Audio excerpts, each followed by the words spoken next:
I wish they would just explain what they're doing. Just tell us, what do you want? What are you doing? Do you want more of this? No, I'll tell you what to do. Fine, I'll tell you what to do. Just put that thing away. Just put it away. Gotta put a censored bar right here.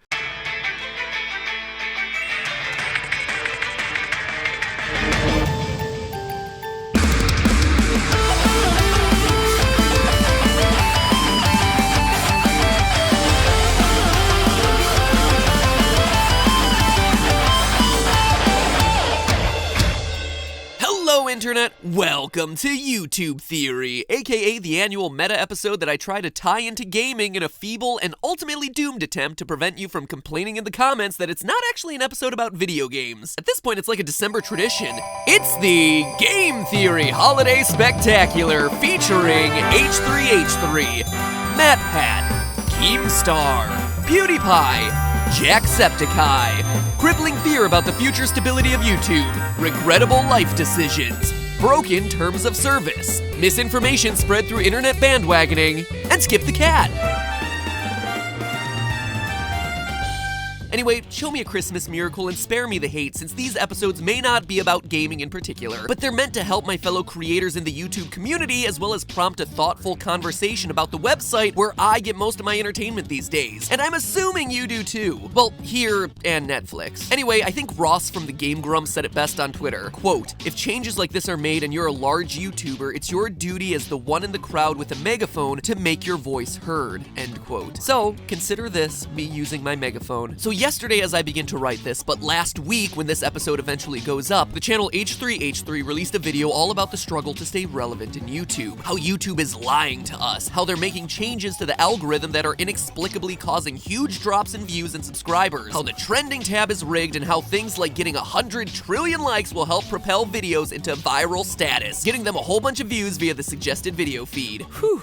That's a lot to unpack. One thing I can confirm off the bat, though, is that yes, getting 100 trillion likes will indeed propel your video into the history books, considering that the population of Earth is only 7 billion. So, YouTube's broken again. 7 billion views, but 100 trillion likes. Illuminati confirmed. All joking aside, though, clearly his message resonated with a lot of creators as more and more people started to come out and tell their story. It's like this year's Ice Bucket Challenge, except not fun, or for charity, and involving very little ice. But with these sorts of YouTube is broken trends comes a ton of speculation and a ton of misinformation that gets spread as no one bothers to look at the data. Now, as many of you loyal theorists know, my partner Stephanie and I, yeah, that's the weird girl from GT Live who sucks at platformers and constantly face palms at my antics, we consult other creators as well as companies about YouTube and how to do it better. Why? Well, because we're both nerds who really get excited about numbers, and so studying data and doing tests to try and gather data to support our hypotheses is like solving a puzzle, just like putting together episodes of game and film theory. But it's even better because it's actually real. Say what you will about unmasking the true identity of Purple Guy, but the overall impact of that episode isn't changing too many lives outside of just being entertaining. Or, I suppose, rage-inducing if you're triggered by FNAF, but that leads to the question of why did you watch the video in the first place?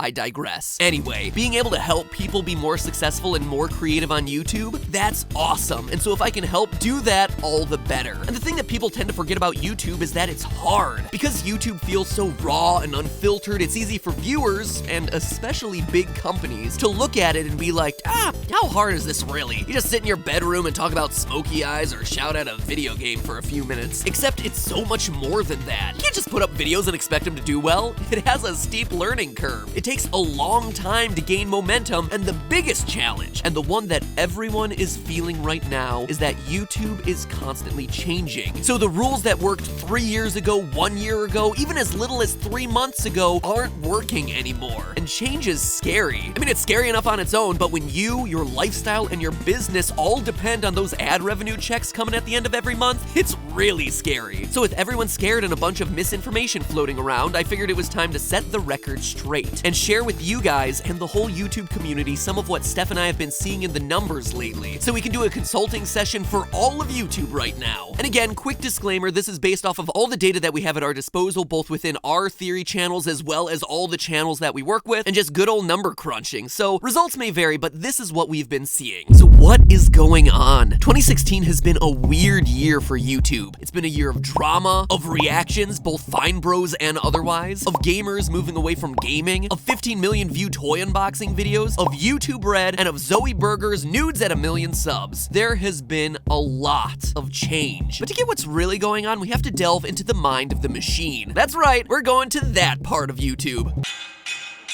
No, not that part. The actual inner workings of YouTube. Because if you know what YouTube wants, you'll better understand the decisions that YouTube is making. So you know how you turn on the TV a lot of times and end up leaving it on all night? Or just leave a Netflix show on all day and then you realize you've watched 4 straight seasons of Chopped? I know that feeling very well. I also know that Monkfish pairs very nicely with a date puree. Anyway, back at the beginning of 2015, YouTube said to itself, hey, if Netflix and the Kardashians can do it, well then by golly, so can we. And that was the key moment when they started making changes to become the next television. Yeah, it's called retention time. You've been talking about this since 2013 with your How PewDiePie Conquered YouTube video. I hear you typing in the comments, and first off, well done. I'm glad you were paying attention. Thanks for watching for so long. And yeah, you're totally right. Retention time has been the driving force behind all of YouTube's systems since that point forward. But now, there's a twist. It's a small one, but it comes with huge ramifications. So let me quiz you first. What would you expect to see if you typed Hunger Games into the search bar of YouTube right now? You'd probably think that you'd get clips and trailers from the movies, right? Well, join in, participate in this episode, open up a tab, and do it now. I say open up a tab because I don't want you to navigate away from this video. That would be awkward. Now I'm just vamping for time while you open up that window and do the search. And now that the requisite amount of time has passed where you're probably looking at the results of that search if you don't have really slow internet, I'm gonna continue. What I'm predicting you have on your screen right now through my magic fortune-telling ball is that you're looking at a lot of Minecraft videos. Stampy Longhead, Bajan Canadian, popular MMOs. You might get a few results mixed into the middle there that are specifically recommended for you and are labeled as such, but that appears fairly infrequently and at random, leading me to assume that it's a feature they're currently testing user behavior around. Anyway, you can do the same thing with Frozen. Sure, you get the Let It Go sing-along, and then a whole bunch of creepy adults dressed up like Elsa getting seduced by Spider-Man and undressed by the Joker.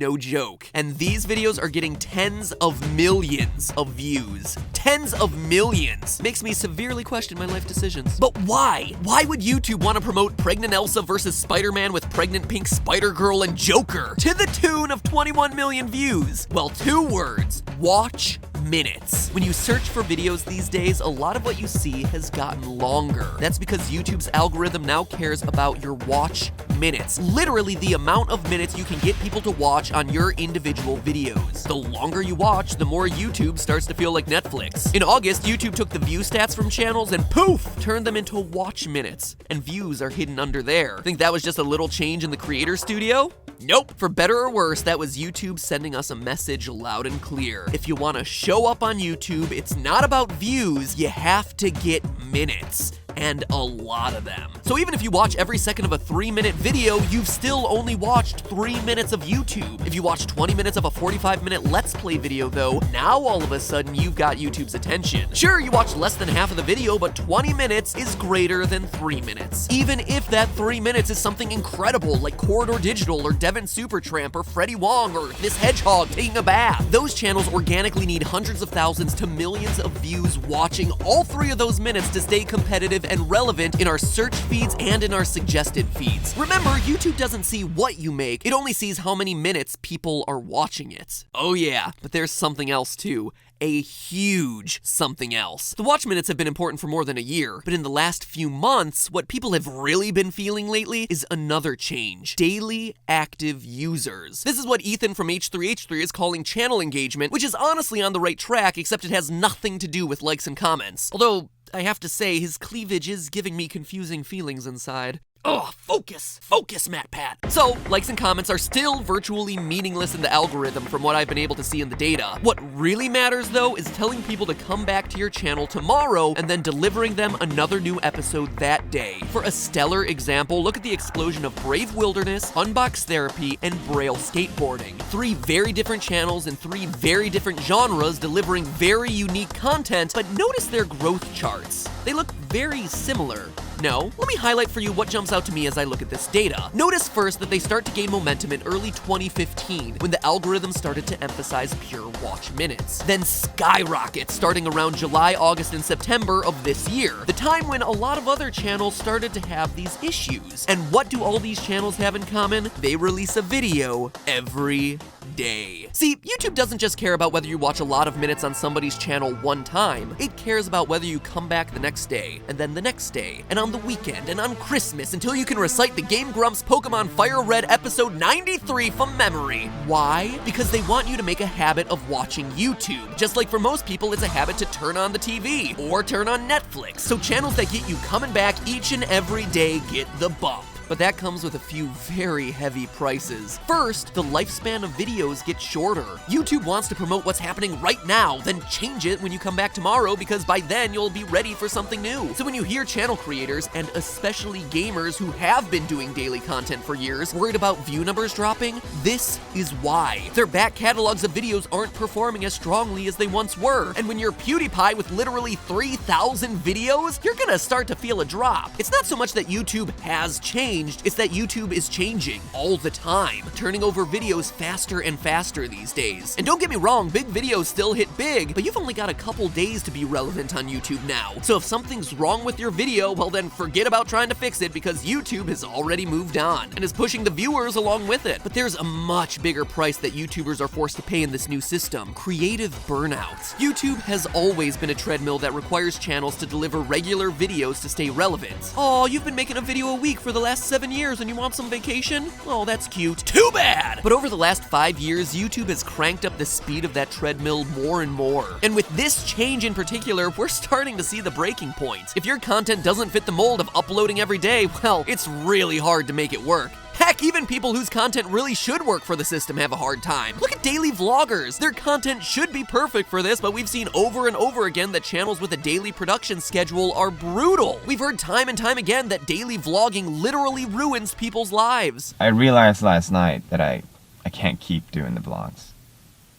It really, really sucks. And I talked about this in the vlog. It just got worse when I came here. It's just been so stressful. Strains personal relationships. We don't show a lot of the hardships of our vlogs, but Gina and I are going to take a break from vlogging. We're going to take a break from each other. And kills creativity. I was exhausted and creatively depleted when it came to making that vlog. And if you're talking about creators who do thoughtful, researched, well-scripted videos with fun animations and visual jokes, well then forget about it. Getting one of those out a week was hard enough. Long story short, practically none of YouTube's organically grown creators can stay on this treadmill 365 days a year. But you know who can? Large companies with hundreds of employees who are already used to 24-hour news cycles. When I go to my YouTube homepage, you know what I see? The Late Show, political coverage, and BuzzFeed. The reason a lot of us have seen so much more traditional media showing up on our homepages and trending tabs is because these are the types of production teams who've been dealing with this for years and are equipped and have the manpower to deal with this sort of thing. 2016 has just been the year when all the old fogies started paying attention to YouTube, and YouTube made its systems perfect for promoting that kind of content. Match made in heaven. And no, Ethan, the trending tab is not paid promotions. Believe me, I'd love to blame it on that, but this is YouTube's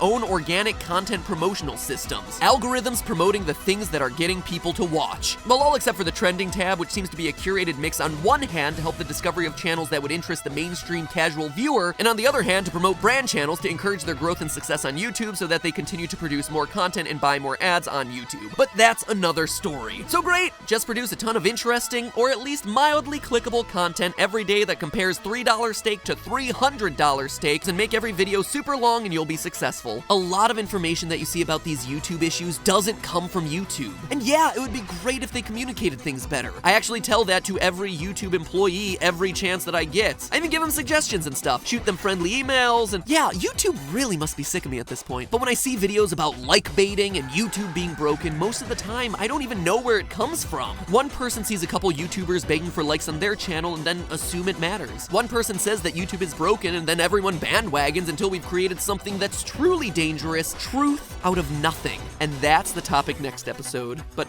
more more on that next week. I'm just gonna leave the subscribe button right here in case you want to click it and make sure you're informed about that one. Look, aren't you proud of me? It's not a two-parter. It's 2 episodes sharing a related theme, but each with an arc unto itself. I'm growing. 2016, a year where I've grown. Anyway, I love all you guys making content out there, but I just wanted to make sure that you were equipped with the best knowledge possible moving forward and not falling victim to facts created out of thin air. Because this is a fight that we're all in together. But if we're all shooting at the wrong targets, well then we all lose. Anyway, for now, remember, that's just a theory. A YouTube theory based on data. Thanks for watching.